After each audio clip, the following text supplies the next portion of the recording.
La Cámara de Fitosanitarios y Fertilizantes, CAFIF, organizó un encuentro entre referentes del sector a nivel nacional e internacional para celebrar sus 25 años de vida institucional. CAFIF se constituyó el 21 de agosto de 1997 como una asociación civil sin fines de lucro, cuyo objeto es agrupar a empresas o entidades que por sus actividades, ya sean industriales, comerciales o de servicios, estén dedicadas a la fabricación, comercialización local, importación, exportación, investigación, desarrollo y formulación de moléculas propias y productos para la sanidad agropecuaria, ambiental, biotecnología agrícola y fertilizantes.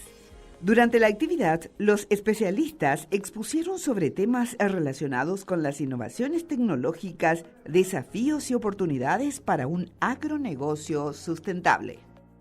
Para nosotros realmente un placer poder estar y haber acompañado este proceso de la agricultura paraguaya durante todos estos años.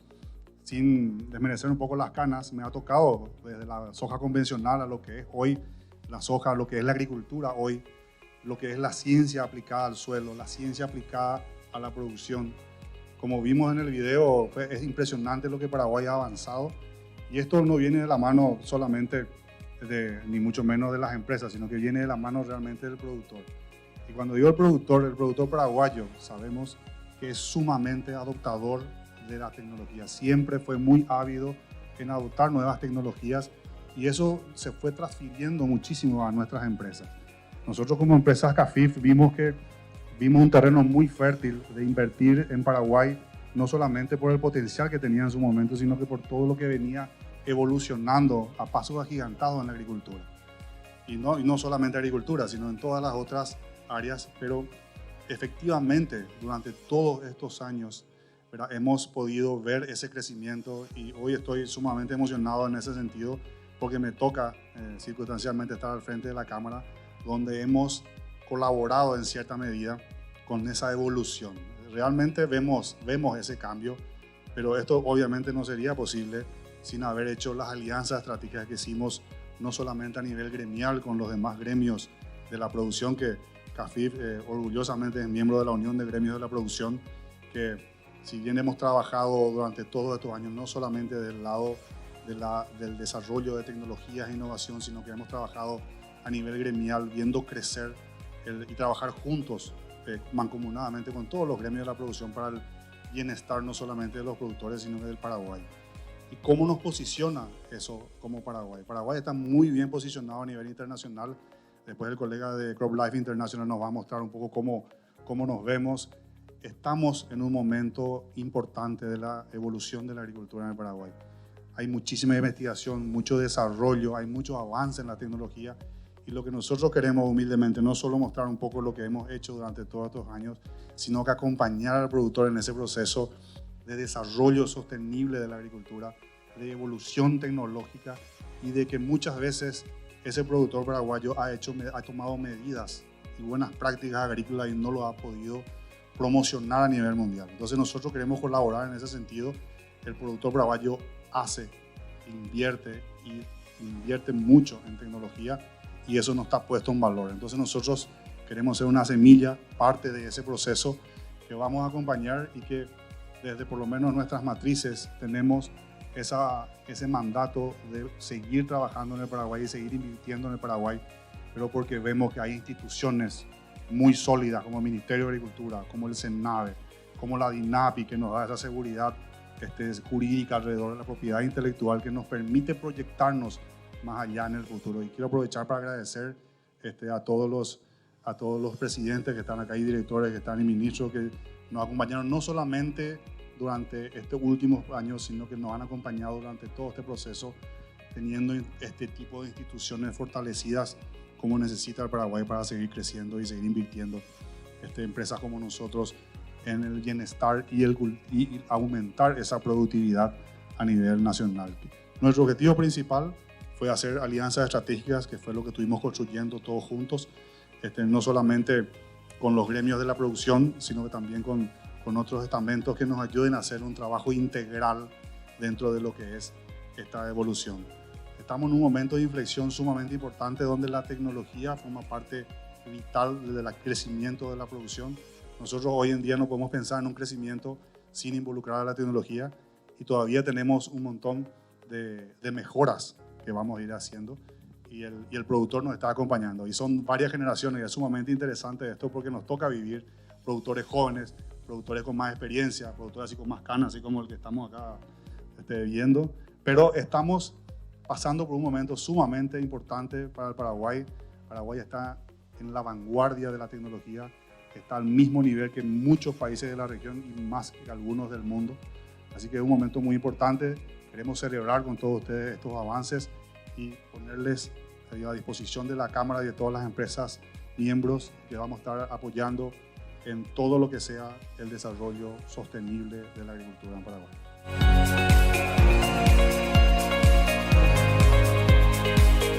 Uno de los temas tratados durante el encuentro fue la innovación y la sostenibilidad agrícola en América Latina, los desafíos y las oportunidades. La disertación estuvo a cargo de Juan Cruz Jaime, director ejecutivo Cono Sur de CropLife Latinoamérica. Ustedes saben que nosotros, como el sur de Sudamérica, como el Mercosur, como estos países que representan el Cono Sur, que en este momento me toca a mí representar en CropLife, tenemos la obligación moral de poder darle al mundo alimento de calidad y a un precio razonable, sobre todo en un momento internacional donde el 30% de la producción de trigo que venía de Ucrania hoy se ve comprometido, o el primer exportador de fertilizantes nitrogenados, como es la Federación Rusa, hoy representa grandes incertidumbres en lo que va a ser el mercado internacional. Y en ese sentido nosotros tenemos la suerte, tenemos la fortaleza de haber trabajado durante muchas décadas para que Paraguay sea hoy un abastecedor responsable y comprometido de alimentos al resto del mundo. Y creo que ahí está la oportunidad de oro que tenemos hacia el sur de Sudamérica y Paraguay en particular, con un país que crece y que se adapta a las nuevas tecnologías con la velocidad que necesitamos en un mundo cada vez más desafiante. Bueno, ¿quiénes somos nosotros? Rápidamente, somos una ONG gremial internacional que representa la industria de la ciencia de los cultivos. Trabajamos con 6 compañías en una red de asociaciones en 18 países de América Latina.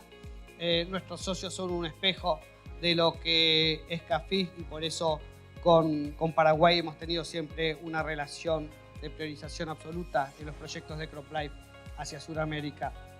Somos 26 asociaciones en 18 países. ¿Y por qué es esto? Porque en algunos países, no es el caso de Paraguay, la Asociación Campo Limpio, que se dedica a la sustentabilidad de los residuos plásticos agrícolas, conforma una asociación diferenciada de lo que es la que plantea temas regulatorios. Así es como estamos en Latinoamérica, pero también es como estamos representados en el mundo. Somos parte de una red más importante que se llama CropLife International y que nos permite interactuar permanentemente con los ejemplos que nos pueden venir de otros países para aplicarlos a los países nuestros. Y yo siempre digo que hay que tener mucho cuidado en esto, porque no es que nosotros copiamos modelos de otros lugares del mundo para implementarlos de manera idéntica en los países que nos toca actuar, sino que al contrario, buscamos los elementos positivos de esos ejemplos internacionales y en el caso de aquí los paraguayizamos en la necesidad que pueda tener el país, porque cada país, ustedes saben, es una interacción social diferente y tenemos que ser conscientes de eso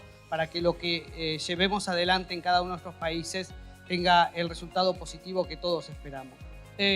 Nosotros tenemos 4 prioridades, principalmente queremos criterios regulatorios principios regulatorios con criterios científicos, defendemos sumamente la propiedad intelectual. Bueno, agradecemos al director de la DINAPI, hemos tenido mucha interacción con la DINAPI en los últimos tiempos y creemos que Paraguay está en un camino que esperemos se fortalezca, pero estamos en el buen camino en este sentido.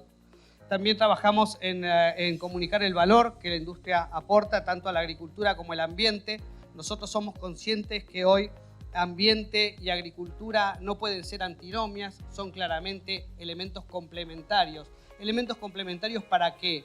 Para que todos nuestros ciudadanos, para que nuestras sociedades puedan acceder al alimento al precio justo. y en ese sentido creemos que si agricultura y ambiente se convierten en antinomia, los perjudicados van a ser los más vulnerables de nuestras sociedades y no podemos permitir que eso suceda. Trabajamos en el manejo responsable de los productos, trabajamos en compromisos con biodiversidad, tenemos los programas Campo Limpio y Cuidagro para poder llevar capacitación a los agricultores, a los pequeños agricultores. Aquí en Paraguay incluso tenemos capacitaciones en guaraní para aquellas comunidades que tienen el idioma como idioma principal y creemos que esto es fundamental. En otros lugares de Centroamérica también tenemos capacitación en idiomas indígenas. Para que ustedes se den una idea, en Guatemala, por ejemplo, tenemos 30 comunidades indígenas con idiomas diferentes y tenemos que responder a esas necesidades. Por eso cuando a mí me dicen, es difícil dar capacitaciones en Paraguay, que tenés el guaraní como idioma, les digo, bueno, tenemos la experiencia de 30 lenguas indígenas en un solo país, que es la mitad en territorio que Paraguay. Entonces creo que podemos llevar adelante el desafío y creo que CAFIF lo está haciendo maravillosamente bien con el apoyo permanente del Ministerio de Agricultura.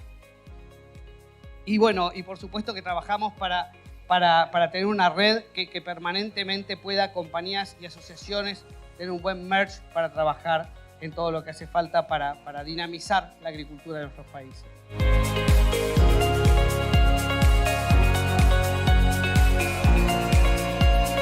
El profesional destacó que los avances y el desarrollo tecnológico de la agricultura moderna han sido inmensos, produciendo cambios que se notaron tras la Segunda Guerra Mundial con la expansión de la producción de alimentos.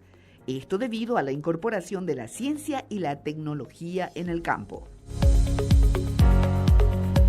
En los últimos 50 años, además, hemos visto que el desarrollo se ha ido acelerando de manera impresionante, ¿no?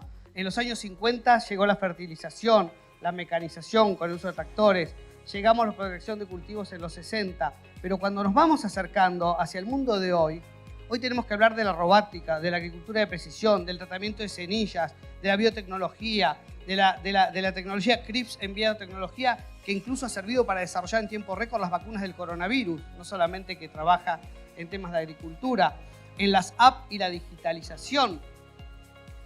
En esto voy a hacer una pausa porque a muchos de nosotros nos pasará que a veces esto de la app y la digitalización requiere de la ayuda de nuestros hijos para llegar adelante en lo que es la velocidad que hemos vivido.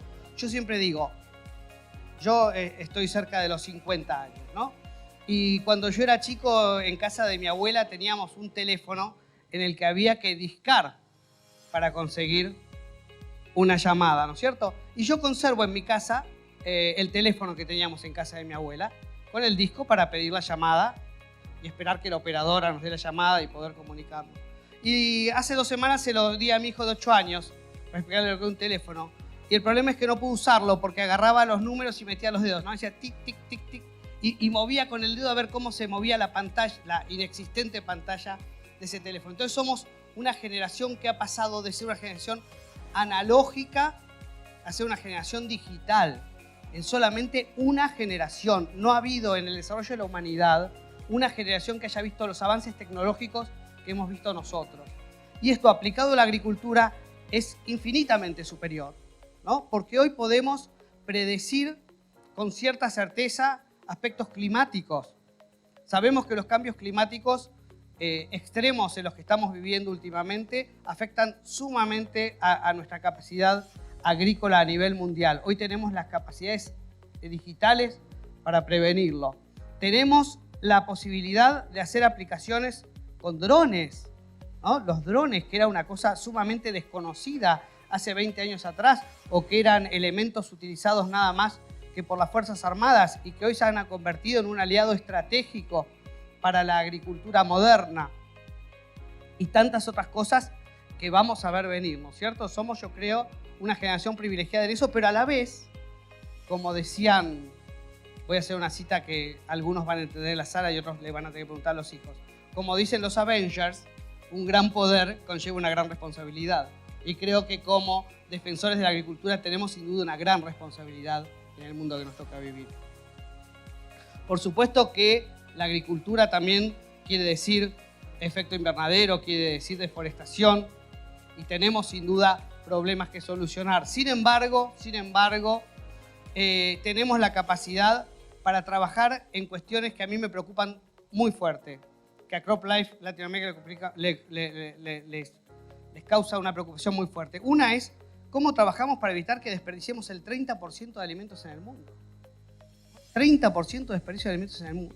Es un tema complicado. ¿Y cómo le vamos a dar de comer a los 10.000 millones de habitantes que va a haber en este mundo, en este planeta Tierra, en el 2050? ¿No? Entonces me dicen, no, es terrible porque cada vez somos más y tenemos que comer. No solamente tenemos que comer. Este es un punto que a mí me gustaría resaltar. Tenemos que comer proteínicamente sano. Tenemos que tener 4 comidas al día. Tenemos que lograr que el 60% de la pobreza mundial cada vez pueda acceder más a un plato de comida, ¿no? Entonces, esto es el gran desafío que tenemos como productores de alimentos.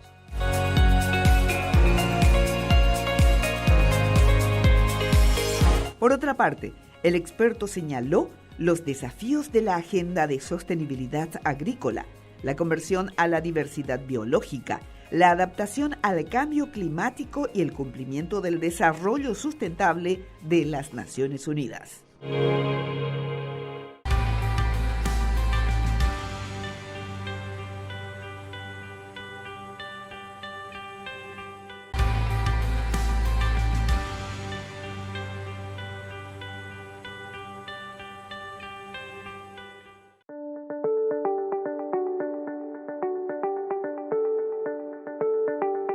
Dentro de los desafíos agroalimentarios de la Agenda de Sostenibilidad Agrícola existen varios puntos como la política europea y los lineamientos impuestos por los mercados donde los países productores también tienen una postura y deben llegar a un consenso.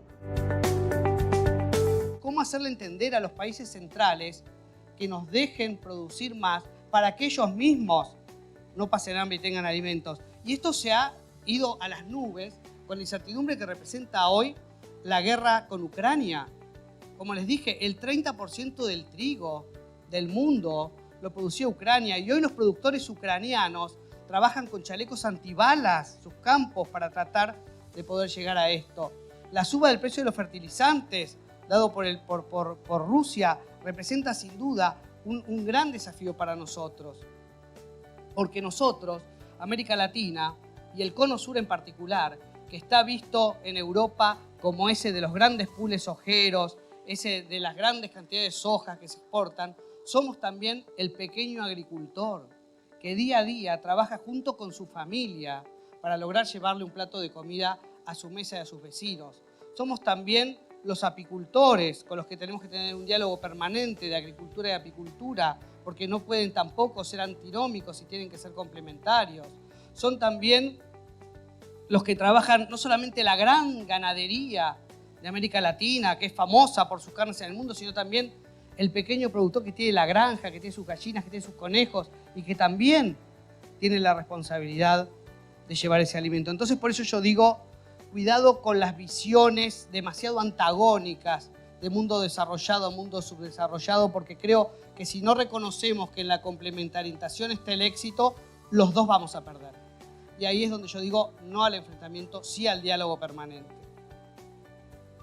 Nosotros como industria de desarrollo e innovación estamos invirtiendo más o menos 8 billones de dólares al año en desarrollar productos y en trabajar en esto. Si vemos una gráfica que nos lleva del 2001 en 4 billones al 2018, estamos hablando que duplicamos en 20 años la cantidad de dinero que las empresas que representa CAFIF están invirtiendo en investigación y desarrollo. Si esto no es compromiso con la innovación sostenible, díganme qué es, ¿no?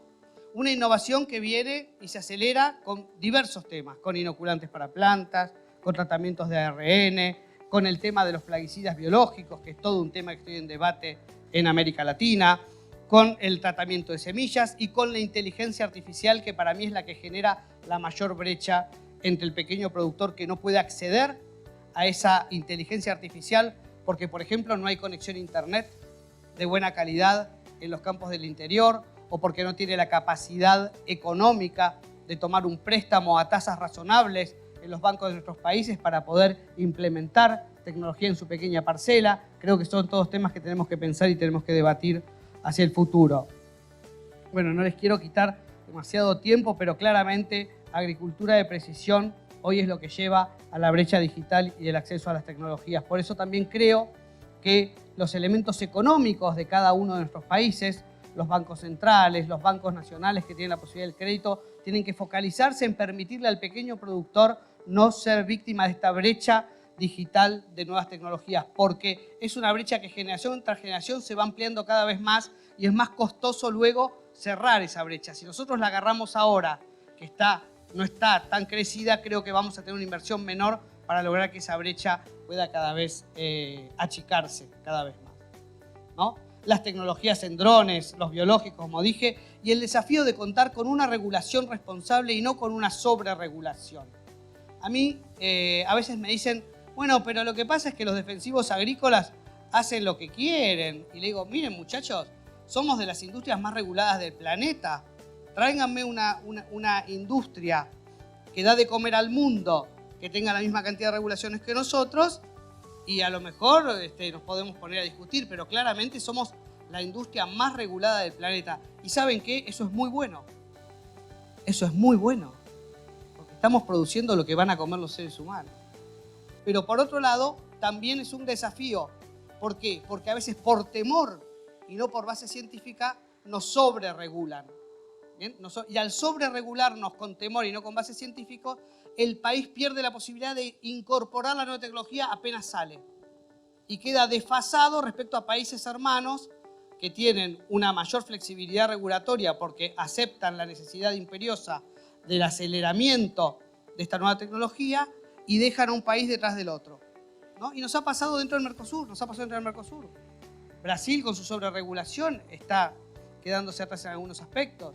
Tenemos países que tenemos que conversarlo. Y además, porque va a empezar a haber nuevos actores estatales que hasta ahora no tuvimos en cuenta. Por ejemplo, déjenme poner el tema de los drones. Entonces me van a decir, pero los drones, ¿qué problema tienen? El problema tiene es que los drones, en la mayoría de los países, en todos los países del mundo, los regula la Dirección Aeronáutica Nacional. Ni el Ministerio de Agricultura, ni el Ministerio de Salud, ni el Ministerio de Ambiente, ¿no? Los regula la Dirección Aeronáutica. Entonces a mí me decían, ¿por qué el mundo a vos te parecía más fácil hace 20 años? Y hace 20 años, porque yo estaba en la facultad, cuando a mí me hablaban de la necesidad de regular la agricultura, yo rápidamente pensaba en el ministro de Agricultura. Hace 10 años atrás, tuve que empezar a pensar también en el ministro de Ambiente. Hace 5 años atrás, tuve también que conocer al ministro de Salud. Y de acá para adelante, voy a tener que conocer al director de Aeronáutica Nacional y capacitarme en elementos que van a hacer que me aprueben o no la aplicación con drones, que es lo que va a permitir una menor deriva, que se termine la discusión de las zonas buffer, porque no va a haber ya el temor al avión fumigando, sino que vamos a hablar de fumigaciones muy precisas y que no van a tener percepción pública negativa, como tienen hoy a veces las fumigaciones aéreas. Y en ese sentido es que vamos a tener que empezar a dialogar con la Dirección Nacional de Aeronáutica. Pero no solamente nosotros como empresas, y acá es donde digo que el círculo virtuoso, empresa, cámara, gobierno, que en Paraguay funciona tan bien hoy, tiene que estar también un paso adelante, porque claramente el ministro de Agricultura va a tener también que empezar a hablar con la Dirección Aeronáutica cuando haya que empezar a regular los drones. Y entonces vamos a tener que empezar a crear en los distintos organismos públicos esa función de enlace que siempre existió, pero va a haber que fortalecerla, para que una persona del Ministerio de Agricultura, cuando haya que regular drones, se junte con el de Ambiente, se junte con el de Salud, se junte con la Dirección Aeronáutica y entre 4 cabezas piensen más que una. Entonces ahí también es que la responsabilidad es público-privada en esto. Y por eso es que la complementariedad público-privada es lo que más tenemos que trabajar en este momento de grandes cambios tecnológicos en la agricultura, ¿no? En Brasil hay una regulación de 2021, pero que el Ministerio de Agricultura no está muy de acuerdo porque no entiende mucho del tema. En Argentina se están haciendo demostraciones a campo para ver hacia dónde podemos ir. En México y Colombia empezó el diálogo entre las autoridades. En Ecuador estamos trabajando mucho un proyecto de reglamento de operación de vehículos no tripulados. Bueno, creo que también Paraguay se merece ese debate. Creo que Paraguay tiene que empezar a trabajar este debate porque es lo que viene. Claramente es lo que viene. El mercado global de drones en agricultura se calcula que va a alcanzar los 6 billones de dólares en 2026. ¿Los vamos a quedar atrás? ¿Vamos a permitir que nos pasen por arriba o que nuevamente Europa nos traiga una regulación de drones a la europea, como ellos piensan aplicar en la Toscana italiana o en la Mancha española, donde si ustedes han tenido la posibilidad de viajar, los muchachos acá nos piden zonas buffer de 1000 metros y ellos aplican al lado de la casa. ¿Cómo es esto? ¿Hay un doble estándar entonces? ¿Hay unas derivas buenas y unas derivas malas? A nivel global yo creo que el viento sopla igual para todos, que el mundo es igual de todos, pero bueno, es mi pensamiento, a lo mejor estoy equivocado o soy un joven idealista, pero créanme que pienso que los seres humanos somos seres humanos en cualquier lugar del planeta y nos merecemos el mismo respeto y la misma posibilidad de acceder a la tecnología. Nosotros como Croplay, por supuesto que ponemos a través de CAFIF en manos de las autoridades las guías que estamos trabajando para el tema de drones. Si los requieren, están listas, están en nuestra página web y sin duda estamos disponibles para poder ayudar en esto como en todo lo que requiera la autoridad en Paraguay. Los plaguicidas biológicos es otro tema que hay que empezar a discutir, porque no es que los plaguicidas biológicos van a reemplazar a los químicos, ¿no? Eso sí es de joven idealista, creer que lo biológico viene para reemplazar para siempre a lo químico. Claramente van a ser complementarios. Van a ser complementarios porque cada uno va a tener una función social diferente y tenemos que trabajarlos como complementarios, ¿no? El 18% del mercado global de biológicos está en América Latina, sobre todo en Brasil y Argentina. Y les puedo asegurar que ni en Brasil ni en Argentina están encontrando la forma clara y sencilla de regularlo, ¿no? Hoy Paraguay tiene una oportunidad, puede empezar de cero a conversar entre empresas, gobiernos y cámaras para llevar adelante algo positivo, ¿no?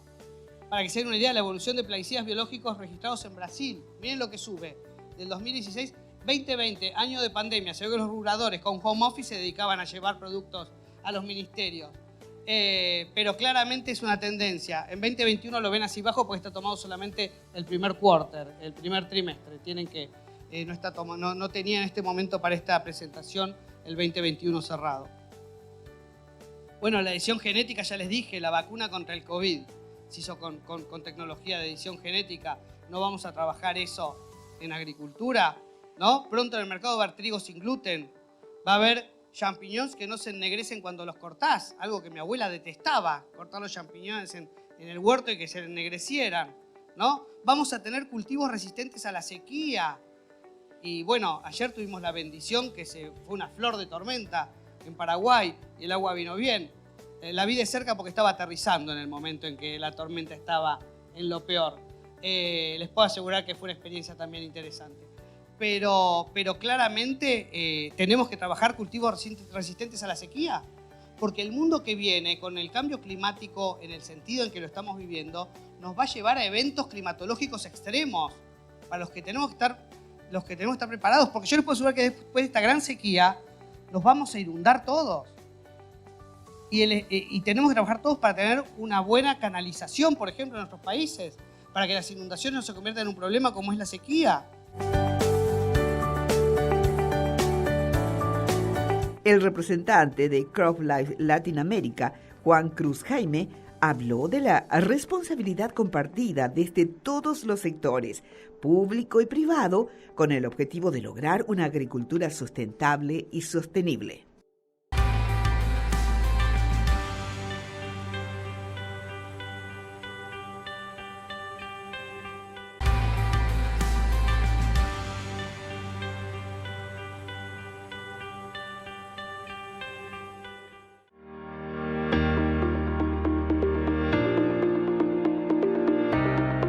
El uso responsable de la tecnología para avanzar hacia una agricultura más sostenible en el mundo exige la responsabilidad compartida, más allá de las legislaciones post-registro, involucrándose los gobiernos, los agricultores, distribuidores, la industria, la academia y la sociedad civil. O sea, si cada uno de nosotros cree que, yo soy gobierno y regulo, entonces tengo la verdad revelada. Yo soy agricultor y cultivo, entonces tengo la verdad revelada. Yo soy distribuidor y hago el comercio y soy el que tiene la razón plena. No, yo soy la industria con la innovación y el desarrollo y es el único que puede opinar. No, yo soy la academia, yo soy la universidad de la piripipí y soy el único que puede hacer un paper para decir lo que pasa. Si cada uno de nosotros se encierra a sí mismo en su propio egocientificismo, estamos todos perdidos. Todos perdidos. ¿no? Entonces yo creo que acá hay que compartir la responsabilidad y todos tener una posición positiva en este compartir, ¿no? Bueno, no me voy a detener en los programas de Croplace, de Campo Olímpico y de Agro, ya les comenté, pero para que más o menos sepan, tenemos 2 millones de personas entrenadas, tenemos 617.000 toneladas de envase recogido, pero yo siempre quiero ir por más. Yo le digo siempre a la directora de Stewardship, mi colega Gabriela, una genia desde Costa Rica manejando toda América Latina, y digo, Gaby, está muy bien, pero yo quiero más. Yo no quiero más bidones en otro lado, yo no quiero más que me digan que la industria tiene la culpa de... Hay que fortalecer este punto. Paraguay no es de los países que están peor, pero yo digo que en reciclado de envases siempre se puede estar un poco mejor, así que también insto para eso. Y el otro tema que me re preocupa a mí a nivel regional y transnacional es el comercio ilegal, ¿no? Nosotros como Cono Sur tenemos un grave problema. Yo no sé si ustedes saben, pero nuestros países a veces son inestables políticos y económicamente. No sé si alguna vez les pasó en el recorrer de su vida, ¿no? Tenemos países que son inestables. Está bien, está mal, yo no sé si está bien o está mal, pero es, ¿no? No es el deber ser, pero es el ser. Y en ese sentido es que el comercio ilegal de plaguicidas es un flagelo muy importante para todo el Cono Sur y el Mercosur. ¿Saben por qué? Porque además, tampoco sé si ustedes saben, pero hay mucha brecha cambiaria entre los países del Mercosur, ¿no? Y hay economías discordantes.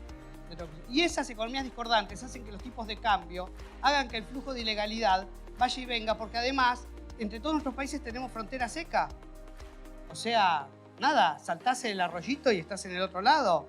O tenés un campo que de los dos lados es de la misma persona. Entonces, el Mercosur en particular, y estoy hablando de Mercosur ampliado, porque tomo también aquí a Bolivia, donde el tema es muy serio y hay que tomarlo muy en serio. Ustedes como Paraguay hay que tomar muy en serio cómo colaborar con las autoridades aduaneras paraguayas y bolivianas, ¿no? No solamente, ¿no? También con Uruguay y Brasil, pero yo creo que es ese tema de Bolivia, hay que tomar el toro por las astas, sin ninguna duda. Y claro, tienen que enfrentar las distorsiones cambiarias con Argentina, que es un tema que no podemos cerrar los ojos y decir que no existe. Entonces, en combate de comercio ilegal nosotros somos muy fuertes en esto, porque nos parece que es un tema transnacional. Para mí es un problema del comercio ilegal de Paraguay, del comercio ilegal de Bolivia, del comercio ilegal de Argentina, del comercio ilegal de Brasil. Pero es un tema transnacional y como tal tiene que ser tomado en cuenta, porque si no, tapamos el pozo de un lado y el chico se ahoga del otro. Entonces tenemos que trabajar de manera transnacional. El 20% del comercio ilegal, el 20% del mercado es comercio ilegal en nuestros países. Me parece que es un tema para tener en cuenta, ¿no? Bueno, tenemos una serie de cursos que pueden ver en nuestra página web de croplife.org. Pueden hacer los cursos de combate a comercio ilegal y pueden descargar las aplicaciones para colaborar con nosotros en esto. América Latina, saben que somos el 23% de las exportaciones agrícolas, el 12% de la producción agrícola, el 24% de la tierra cultivable del mundo. En el mundo no hay más tierra cultivable. Creer que el África subsahariana se va a convertir en el nuevo vergel es lo que creían los filósofos de 1950 y 60. Pasaron 50 años, rompamos los viejos paradigmas. Claramente no va a haber más superficie. No va a haber más superficie cultivable y nosotros tenemos 1/4 de la tierra cultivable del planeta. ¿Cómo no vamos a trabajar en innovación y sostenibilidad agrícola para producir cada vez más en el 25% del planeta que Dios nos regaló a nosotros? No podemos. Moralmente no podemos no trabajar en este punto, ¿no? 31% de los recursos de agua dulce del planeta. En el planeta puede no haber agua. Nadie sabe cómo va a derivar la guerra si se transforma en nuclear entre Rusia y la OTAN y nosotros tenemos el 31% del agua potable, ¿no? Entonces digo, 23% de los bosques del planeta. Somos el pulmón del planeta. Miren todo lo que tenemos, ¿no? Somos esenciales para la seguridad alimentaria. Para que vengan 4 burócratas de Bruselas a decirme que no puedo porque hay un estándar secundario que el límite máximo de residuos me lo sube un 0,5 para proteger al agricultor francés de champiñones y no permitirnos que nuestros países exporten. ¿Cómo es eso posible? ¿Cómo como países soberanos e independientes lo podemos permitir? Entonces es un tema que tenemos que trabajar. Es un tema que tenemos que trabajar. Porque ¿saben qué va a pasar después? Porque yo sé lo que pasa después. Después lo que va a pasar es que cuando no haya alimentos en el mundo, va a haber excepcionalidades en los distintos países europeos para poder usar todas las moléculas que según ellos en el convenio de Rotterdam no se pueden usar. Pero cuando haya hambre en Europa, van a empezar a dar excepcionalidades y a nosotros nos van a dejar de nuevo de furgón de cola. Por eso es que a nivel internacional, en Ginebra, en Bruselas, tenemos que trabajar para que la posición latinoamericana sea predominante. Por estos elementos que le muestro, por estos números que para mí son fantásticos, pero que me obligan a que me dejen producir con esos números. Voy a las conclusiones porque ya los aburrí demasiado tiempo. ¿Tenemos que trabajar en mayor productividad agrícola? Sí. ¿De manera más sostenible? Sin duda. Si acá me dicen que vamos a producir más, pero no vamos a ser sostenibles, yo digo, muchachos, cierren la tranquera, cada uno a su casa, taza a taza cada uno a su casa, y cada uno sálvese quien pueda, ¿no? Como decía Thomas Hobbes, el hombre es el lobo del hombre, cada uno que se arregle como pueda. La verdad que yo no soy mucha de esa teoría y prefiero más la solidaridad entre todos de Jean-Jacques Rousseau. Porque todavía creo que el ser humano no es un malo por naturaleza, sino que tiene la posibilidad de colaborar. ¿Y dónde está la clave de esto? En la innovación, en los marcos regulatorios apropiados. Regulación sí, sobre regulación no. Regulación sí, responsable. Regulación sí, conversada entre todos los actores para que sea lo mejor posible para un mayor desarrollo agrícola. Y por supuesto, el correcto uso de las tecnologías. A mí me acuerdo que en Argentina me decían, ¿no sabes lo que pasó? ¿Qué pasó? No, un productor que tiene un campo al lado de una escuela rural, se le ocurrió fumigar a las 8 de la mañana, los chicos izaban la bandera, cambió el viento y los regó a todos. Entonces, ¿y qué vas a hacer vos? Y le digo, yo me voy a presentar testigo para que haya preso. Porque eso es un delito. Porque nosotros como industria responsable de Nación y Desarrollo tenemos protocolos y procesos que hay que respetar y el agricultor que no los respeta, que le caiga el amparo de la ley. Porque nosotros, por cada mala praxis que vive un agricultor, nosotros nos perdemos la capacidad de poder ser moralmente éticos para discutir estos temas entre nosotros y con las autoridades. Entonces, yo le digo, el que hace mal las cosas, que vaya preso, porque nos está jorobando a todos los que tenemos la responsabilidad compartida. Y bueno, y finalmente, trabajemos en reducir la necesidad de aumentar superficie trabajada, mantengamos los hábitats naturales, ¿no? En Uruguay, por ejemplo, hay una ley de suelos muy buena, que es que es un país que sea muy sostenible ambientalmente. Es una ley de suelos que en su momento se trató de llevar a otros países del Mercosur sin éxito, pero me parece que hay que trabajar en todo ese tipo de cosas. Hay que empezar a medir huella de carbono, hay que empezar a trabajar en mitigar efectos de gas invernadero. Creo que son todos grandes desafíos que tenemos. ¿Por qué? Para cumplir con los objetivos de desarrollo sustentable de las Naciones Unidas, que para mí no son, como para muchos escépticos, un decálogo de buenas intenciones que nunca vamos a llegar a cumplir. Porque si ya lo tomamos desde el principio, y muchachos, chicas, está la batalla perdida. Usemos las tecnologías, modernicemos las regulaciones, tengamos mejores prácticas agrícolas, tengamos consumidores informados de ciencia y tecnología. Porque ustedes saben que hay mucha gente en las grandes ciudades donde vivimos que creen que la leche viene de la heladera, no viene de la vaca, ¿no? Y cree que la fruta viene del verdulero, no del agricultor. Que la naranja no sale de un árbol, sale de una góndola del supermercado. Entonces trabajemos para tener consumidores informados que sean aliados estratégicos para llevar esto adelante.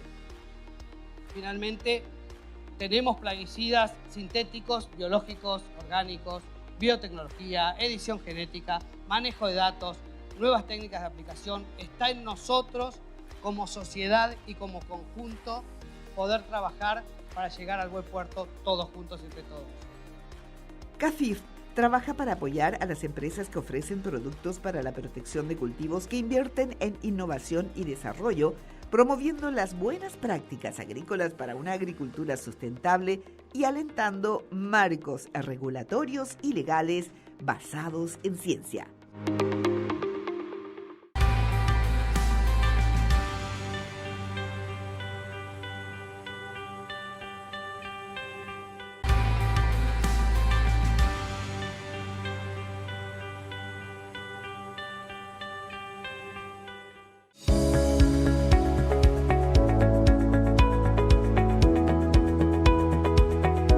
el desarrollo de la agricultura registró un crecimiento exponencial en los últimos 20 años.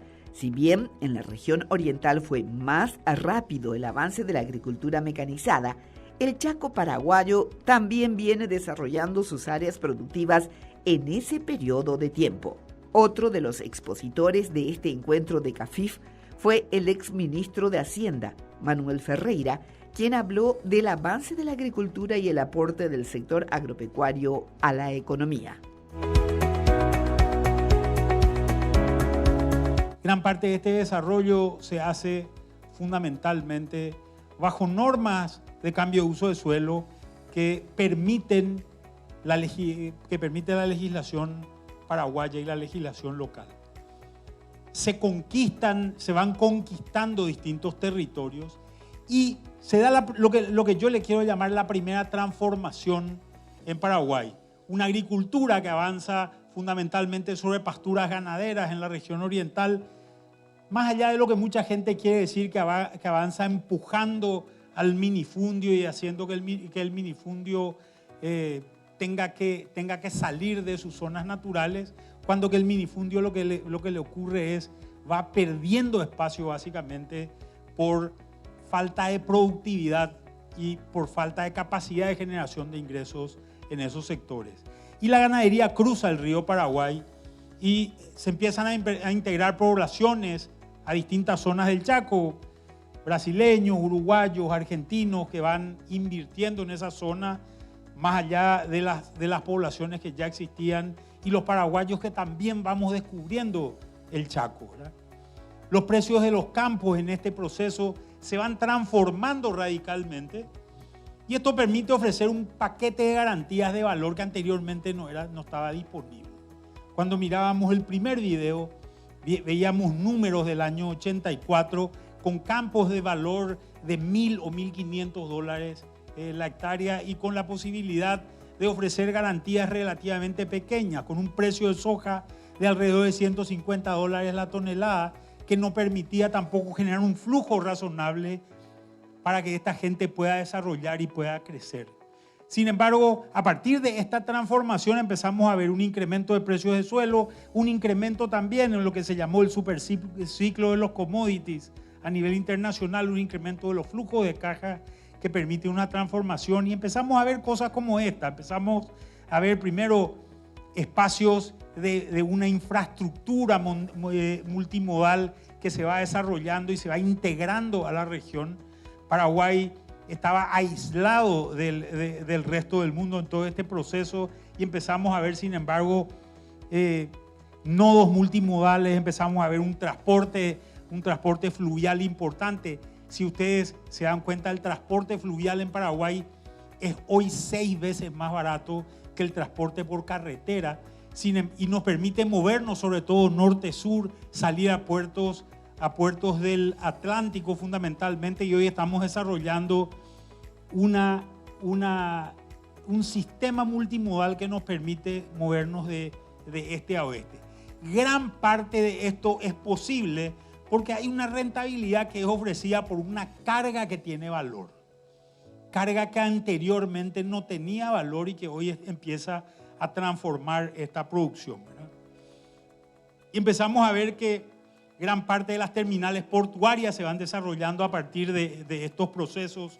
Hoy Paraguay tiene bajo su propia bandera, tiene la tercera flota en una hidrovía a nivel mundial. Y esto no es una cuestión menor. Acá han colaborado no solamente la capacidad de generación física de esto en términos de infraestructura a nivel portuario o a nivel de navegabilidad del río, sino esto también ha sido posible gracias a una situación institucional que hizo que muchas empresas digan: me conviene irme a Paraguay porque en Paraguay estoy mejor que en otros países de la región. Y esta es una decisión estratégica donde la gente puso su plata donde puso sus palabras. Y creo que esto es una cuestión importante. Mucho camino por recorrer. Tenemos una gran necesidad de dragado de nuestro río todavía, que sigue siendo ruta que no es de todo tiempo y que necesitamos ir haciéndolo a medida que estas cosas pasen. Y hay un desarrollo eléctrico de Paraguay. La electricidad en Paraguay es un país en el cual se habla mucho de electricidad. Y yo siempre digo, la electricidad paraguaya tiene 5 características. Es abundante, es barata, es limpia, es sostenible y es no disponible. Tenemos un problema serio cuando nos encontramos con este tipo de cosas. Queremos hacer un programa de riego y el problema es que se nos corta la luz cada cierto tiempo.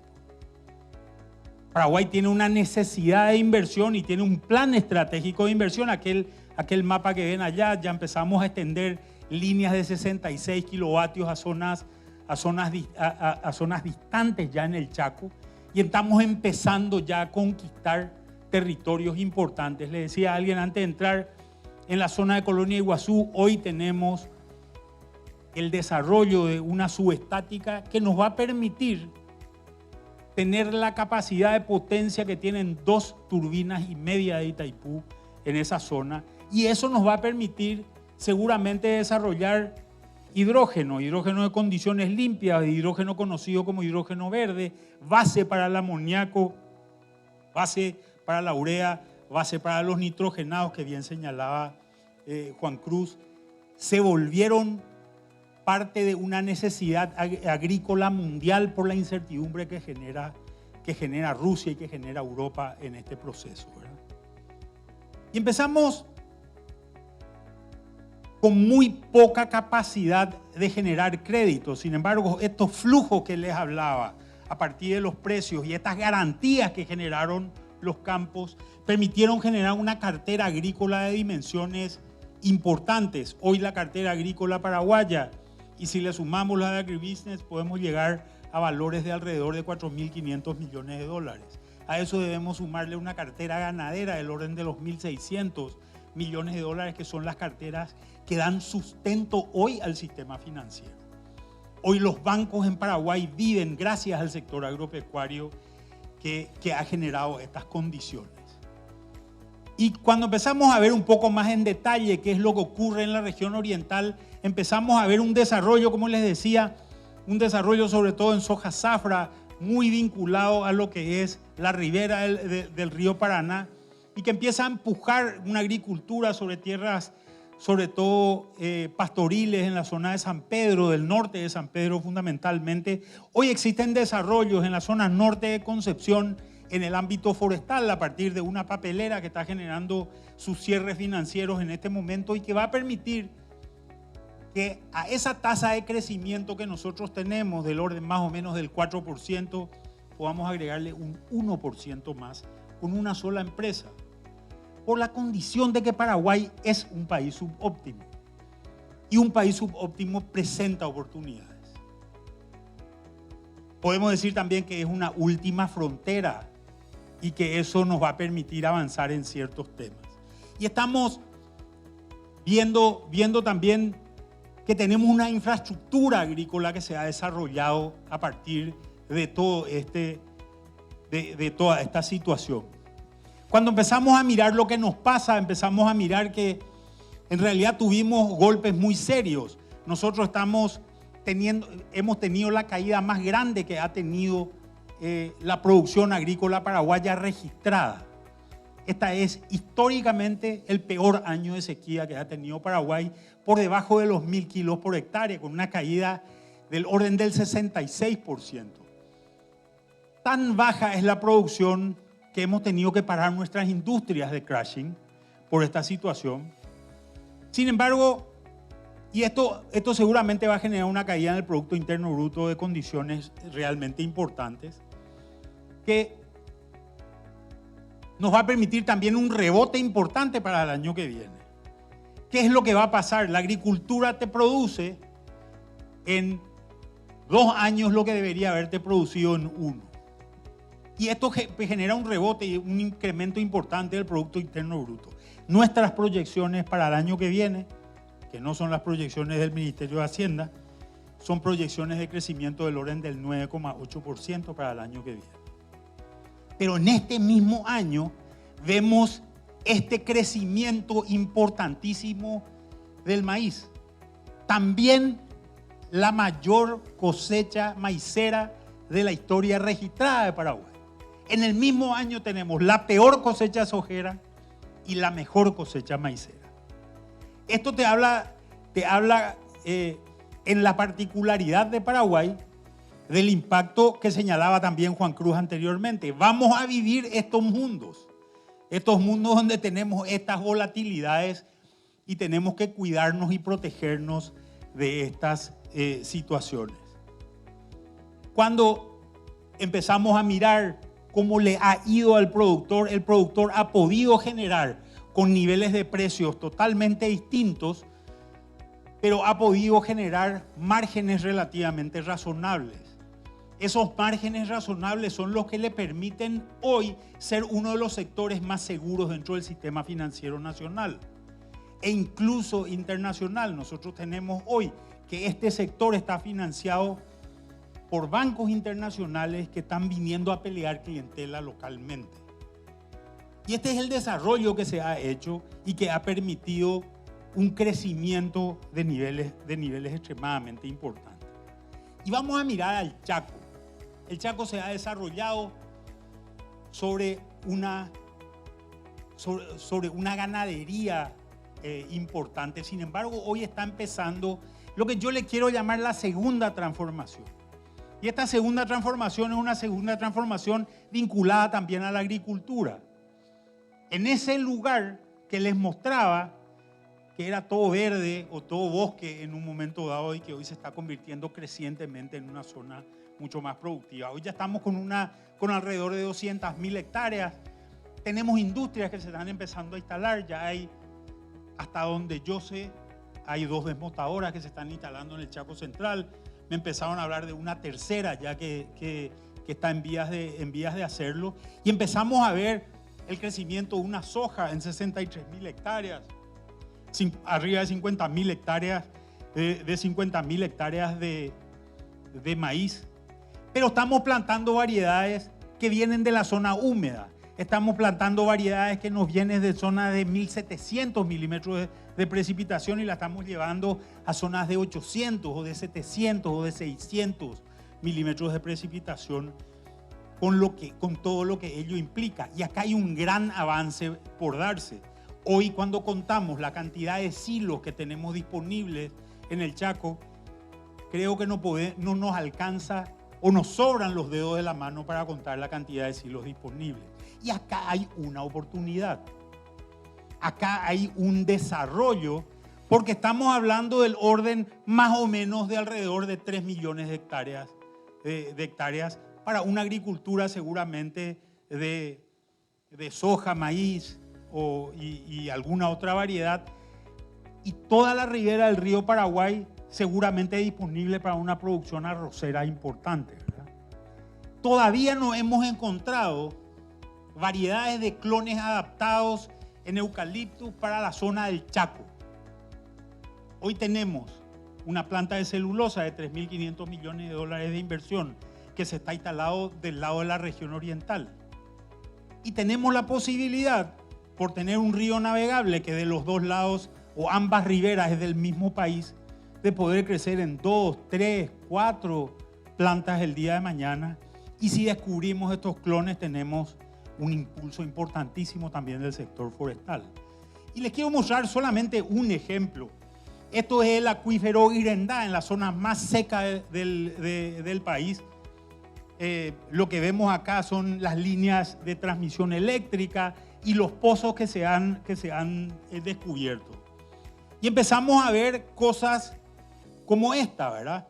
Empezamos a ver ya desarrollos de pasturas con cargas en zonas donde vos tenías cargas de 0,6 unidades ganaderas por hectárea. Hoy la gente haciendo agricultura con cargas del orden de las 10 o 12 unidades ganaderas por hectárea en estas zonas. Y empezamos a ver variedades distintas para otras zonas en estos lugares, produciendo este tipo de pasturas y teniendo seguramente ya desarrollos bastante más interesantes en distintas zonas. Y esto no es Israel, esto es el Chaco Central y es la zona de Pozo Hondo, seguramente la conocen, ¿verdad? Con tomas de agua que permiten extracción de volúmenes de agua importantes y bastante abundantes. En esta estancia la gente puede tomar agua de este receptorio de agua. En realidad tiene que esperar un rato porque sale a 32 grados. Puede poner un spa también, queda un poco lejos, pero si Terma de Río Hondo lo hizo, ¿por qué no nosotros, verdad? Y empezamos a ver que el modelo que había desarrollado el Chaco, que es un modelo de básicamente, y este es un comparativo de un campo con 0,8 unidades ganaderas por hectárea, con una capacidad de producción de alrededor de 320.000 kilos, nos daba una facturación anual del orden de los $400.000 en general. Sin embargo, empezamos a ver un nuevo modelo, que es un vínculo de la agricultura con la ganadería, donde esas 1.000 hectáreas puede usar 100 para producir, y ya me da un nivel de facturación totalmente distinto, ¿verdad?, que el que tenía anteriormente, subiendo casi 80% el nivel de facturación que tenía anteriormente. Y empezamos a ver que sobre una zona agrícola donde desarrollo las mismas 1.000 hectáreas, ya los valores que estamos hablando prácticamente superan en un 120 o un 130% lo que tenemos en el modelo tradicional hoy. Estos son números que ya se están dando, no son números que estamos esperando. Sin embargo, seguimos descubriendo formas de producción, seguimos descubriendo semillas adaptadas a esta zona. Y si esto es cierto, empezamos a ver que con el modelo tradicional, un campo que vale 2.000 hectáreas y genera una rentabilidad del orden del 6%, debería compararse en algún momento dado con este modelo que genera una rentabilidad del 11%, el modelo del feedlot, o los modelos agrícolas que generan rentabilidades hoy superiores sobre la inversión de tierra al 20%.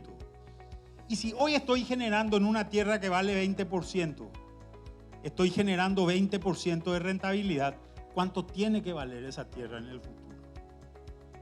Y seguramente voy a tener una nueva garantía y una nueva sostenibilidad, pero voy a tener que acompañar eso también con una inversión seguramente también distinta.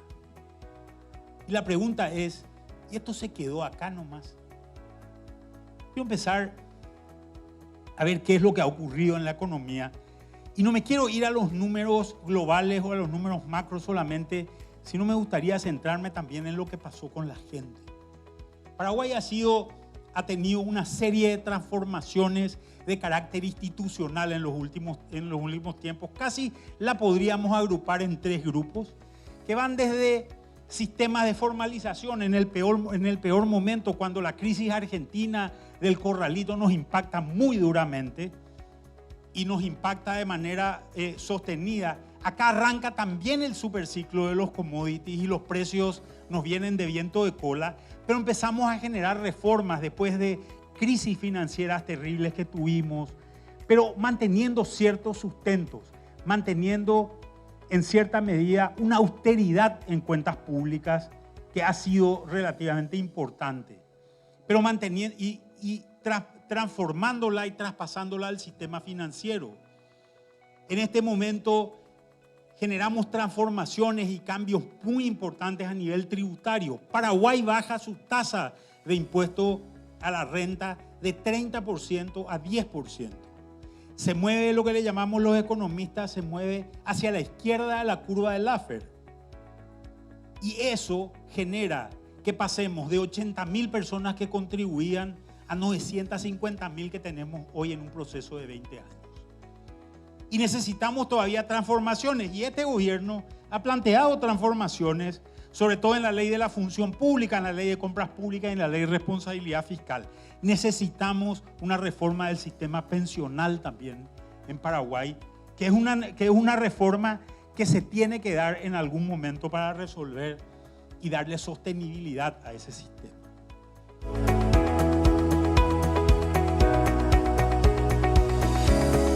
El economista señaló que el sector agropecuario va a dar un salto importante, con un potencial de crecimiento significativo.